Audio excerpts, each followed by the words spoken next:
हाय friends, आपको स्वागत करुच्छे study with Rinku Sahu channel. यह क्लास रे आम समास विषय पढ़ा। आपड़ जदि ओडिया ग्रामर अन्य क्लास करा देखी ना ताले आम चैनल ओडिया ग्रामर प्लेलिस्ट को जाई देखिपारे। एवं प्रथम थर पर आम चैनल रे आसिचंते ताले चैनल को सब्सक्राइब करंतु। ता सहित टेलीग्राम ग्रुप रे जॉइन होने ताले आपण डिस्क्रिप्शन को जाई जॉइन हो पारे। समास क्या कहुए? दुईटी बा तीनोटी चारोटी पद को दुईटी तीनोटी चारोटी पांचटी पद को गोटे पदरे परिप्रकाश करने को समास कहुए। समास कहीं आम यूज करें कहीं आम छोट करने कौन सी वाक्य को छोट करने समास यूज करें। दुईटी तीनोटी चारोटी पांचटी पद को गोटे पदरे परिप्रकाश करने को समास कहीदूँ। जदि तार यार डेफिनेशन जदि जानवा ताले परस्पर संबंध थिबा दुई बा ततोधिक पद को एक पदरे परिप्रकाश करने को समास कहुए। परस्पर संबंध थिबा दुई बा ततोधिक पद को दुई बा दुई अधिक पद को गोटे पदरे परिप्रकाश करने को समास कहुए। यह समास को जानापी आमको कौन जानापी पड़ो? समस्त पद कौन, पूर्व पद कौन, परपद कौन, उत्तर पद कौन, समस्यमान पद कौन एवं विग्रह वाक्य कौन, यह विषय आमको प्रथमे जानापी पड़ो समास को बुझापी। तेणु प्रथमे जाना पूर्व पद कौन एवं परपद कौन।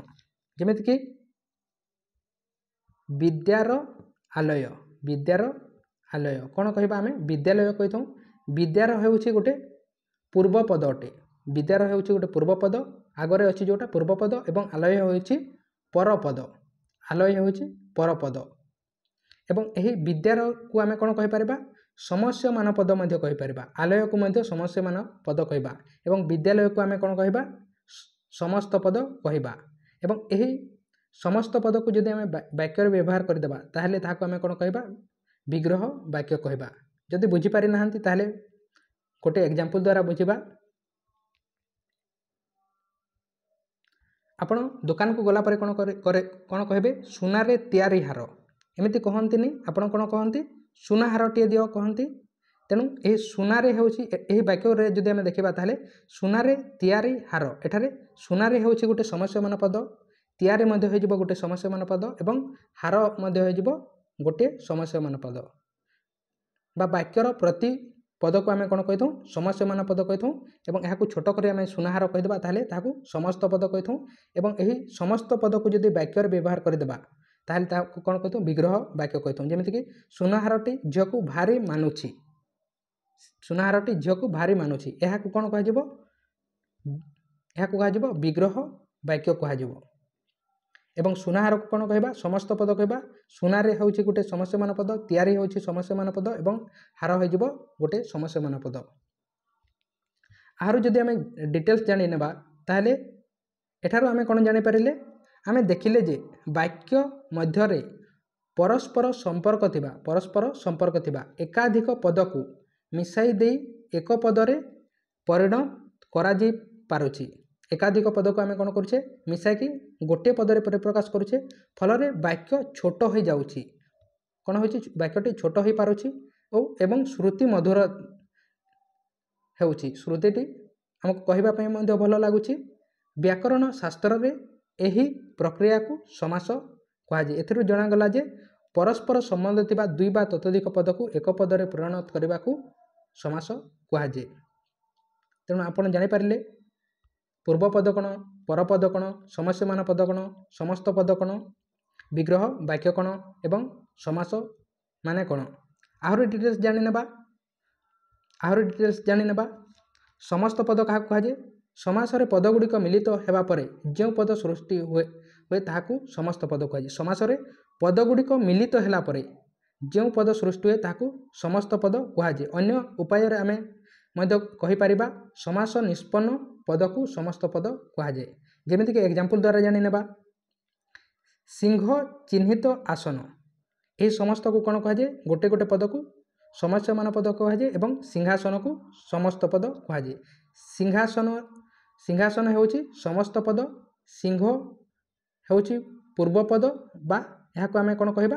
पूर्व पद कहबा सिंहटी बा समस्यमान पद मध्य कहबा एवं आसन होउछि परपद बा उत्तर पद मध्य कहीथौ। यहाँ को उत्तर पद कौन क्या कहीथौ? परपद को मध्य उत्तर पद कहीथौ। तेणु आपण जानि पारिले उत्तर पद माने मध्य कौन? समस्या माने पद माने कौन ଏବଂ ସମସ୍ତ ପଦ ମାନେ ମଧ୍ୟ କ'ଣ ସମସ୍ୟମାନ ପଦ ମାନେ କ'ଣ ଅଟେ ସିଂହାସନ ସିଂହାସନଟି ହେଇଯିବ ସିଂହାସନଟି ହେବନି ସିଂହାସନଟି ହେଇଯିବ ସମସ୍ତ ପଦ ସିଂହଟି ହେଇଯିବ ସମସ୍ୟମାନ ପଦ ଆସନଟି ହେଇଯିବ ସମସ୍ୟମାନ ପଦ ଏବଂ ଏହି ସିଂହାସନଟି ହେଇଯିବ ସମସ୍ତ ପଦ ଏବଂ ଏହାକୁ ଯଦି ଆମେ ବାକ୍ୟରେ ବ୍ୟବହାର କରିଦେବା ତାହେଲେ ତାହା କୁହାଯିବ ବିଗ୍ରହ ବାକ୍ୟ। ଏବଂ ସମାସର ପ୍ରକାରଭେଦ ଯଦି ଦେଖିବା ତାହେଲେ ଓଡ଼ିଆରେ ସମାସର ହେଉଛି 6 ଭାଗରେ ବିଭକ୍ତ କରାଯାଇଛି। କେତେଟି 6 ଭାଗରେ ବିଭକ୍ତ କରାଯାଇଛି। ତତ୍ପୁରୁଷ ସମାସ, କର୍ମଧାରୟ ସମାସ, ଦ୍ୱିଗୁ ସମାସ, ଦ୍ୱନ୍ଦ୍ୱ ସମାସ, ବହୁବ୍ରୀହି ସମାସ ଏବଂ ଅବ୍ୟୟୀଭାବ ସମାସ ଏଭଳି ଭାବରେ ସମାସକୁ 6ଟି ଭାଗରେ ବିଭକ୍ତ କରାଯାଇଛି। ଗୋଟିଏ ଗୋଟିଏ ଦେଖିନେବା ସମାସ ବିଷୟରେ।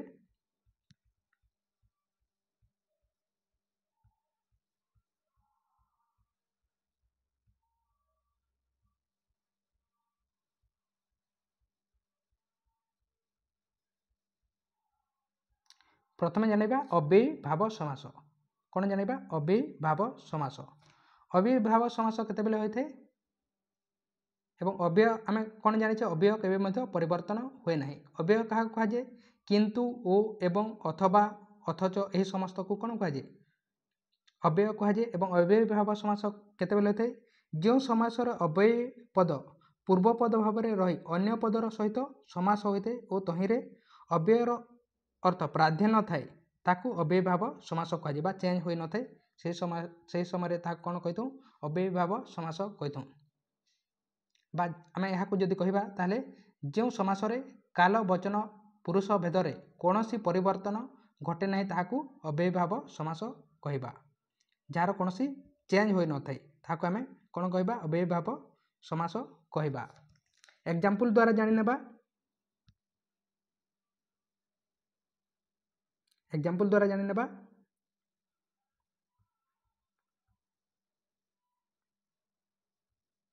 एही अनुगमन दिया जायछि एठरे कोन अछि अनुटी होछि अव्यय अनुकरण अनुताप अनुसंधान एही समस्त प्रथमटी कोन होछि अनुटी होछि एही जगह रे अव्यय अटे एवं अव्यय केबे मध्ये चेंज होय नै। जेमिति कि एठरे आमे देखि परिबा एठरे यथाशक्ति रे यथाटी हे जाउछि अव्यय अटे। जेमिति कि यथाविधि यथोचित यथार्थ एठरे यथाटी हो अव्यय एवं अव्यय केबे मध्ये चेंज होई न थाए। जेमिति कि अनुरूप अनु हो अव्यय पद। तेणु आमे कौन जानि पारिले जो समासरे काल वचन पुरुष भेदरे कौनसी परिवर्तन घटे नहीं ताकू आमे अव्ययीभाव समास कहा जाए। नेक्स्ट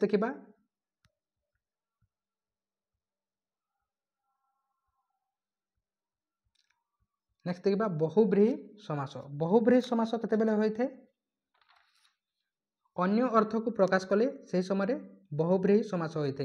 तार जदि डेफिनेशन जदि जानिबा ताहले जो समास रे समस्त पद समस्यमान पद मानक मध्यरु काहारी अर्थ को न बुझाई अन्य को बुझाई अन्य अर्थ को बुझाइले ताहाकू बहुब्रीहि समास कहा जाए। अर्थात से रियल वर्ड को प्रकाश करे नहीं अन्य को बुझाइले ताहाकू आमे कोन कहबा बहुब्रीहि समास कहा जाए। जो समास रे समस्त पद समस्यमान पद मानकर मध्यरु काहारी अर्थ को न बुझाई अन्य को बुझाए ताकू बहुब्रीहि समास कहा जाए। अन्य अर्थ को बुझाइले ताकू बहुब्रीहि समास कहा जाए। जदि तार एग्जांपल देखिबा ताहले एग्जांपल द्वारा बुझी नेबा। आपण जदि बुझी नहीं ताहले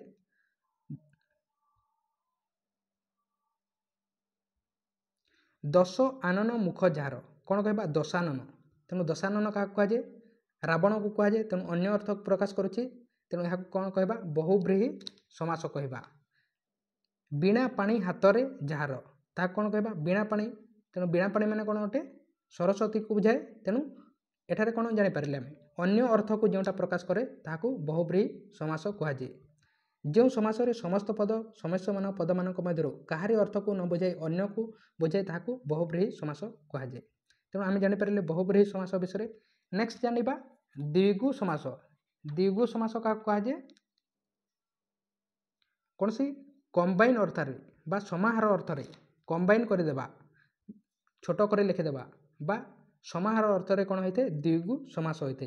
यार जदि जानिबा ताले जो समासरे संख्यावाचक शब्द पूर्वरे थाई समस्त पदटी समाहार बा समष्टि को बुझाए कोटा को बुझाए समष्टि को बुझाए बा समाहार को बुझाए ताको आमे कोन कहबा द्विगु समास कहबा।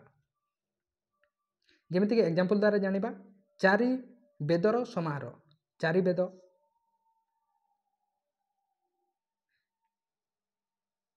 तीन फलर समाहार त्रिफला तीन फलर समाहार त्रिफला यह को ही कह जाए द्विगु समास जदि कंबाइनली कहबा बा आमे समाहार अर्थ रे ही होइथे द्विगु समास जो समास रे संख्यावाचक शब्द पूर्व रे थाई समस्त पदटी समाहार बा समष्टि को बुझाए ताकू द्विगु समास कह जाए बा समाहार अर्थ रे ही द्विगु समास होइथे।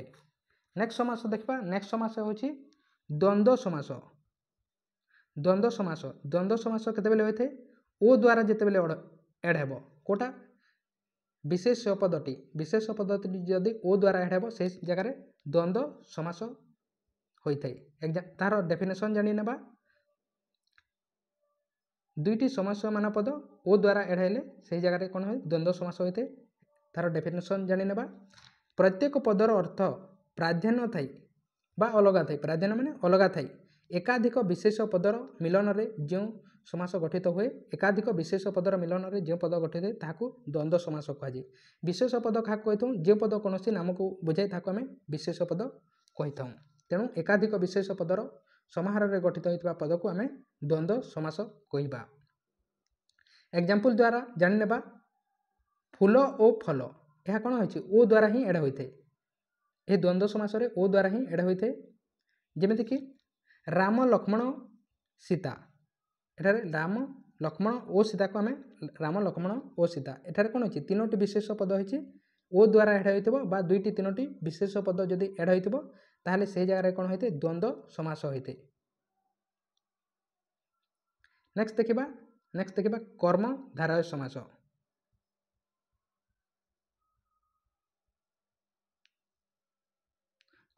समास। कर्मधारय समास केतेबेले होइथे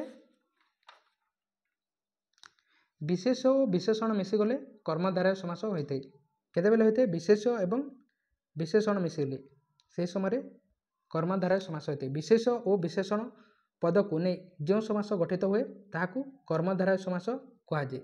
विशेष एवं विशेषण पद को नहीं जो समास गठित हुए ताकू कर्मधारय समास कह जाए। ए समास रे समस्त पदरे परपदर अर्थर प्राधान्य रहे बा परपद को अधिक तात्पर्य दिया जाए। जेमिति कि परपद क्या कह जाए आम जानिछे प्रथम जानिते विद्यार आलय एथिरे विद्यालय होछि याको आम कंबाइनली कहबा ताले आलयटी होछि परपद तेणु परपद को अधिक तात्पर्य दिया जाइथिबो। विशेष क्या कह जाए जो पद कौन नाम को बुझाए ताको विशेष एवं तार गुण विषय बुझाइले ताको विशेषण कह जाए। तेणु आम कौन जानीपारे कर्मधारय केतेबेले होइथे विशेष और विशेषण पद को नहीं गठित हेले कर्मधारय समास होइथे। तार एग्जांपल जानि नेबा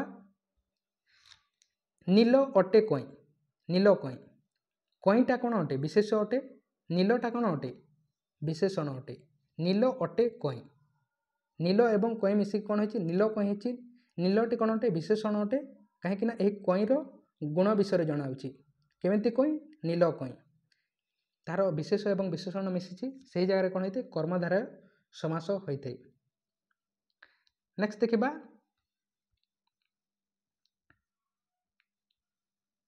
तत्पुरुष समास।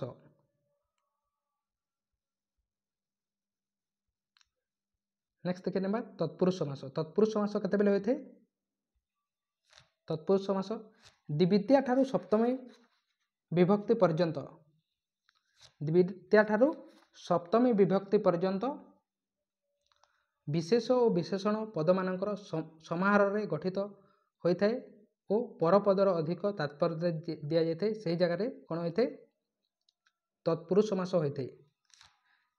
द्वितीय ठारू सप्तमी पर्यंत विभक्ति युक्त विशेष और विशेष पद सहित विशेष किंबा विशेष मध्य होई पारे बा विशेषण पदर समाहार रे होई परपदर अर्थर प्राधान्य रहिले बा परपद को अधिक तात्पर्य दे जाउथिले सही जगह रे तत्पुरुष समास होइथे।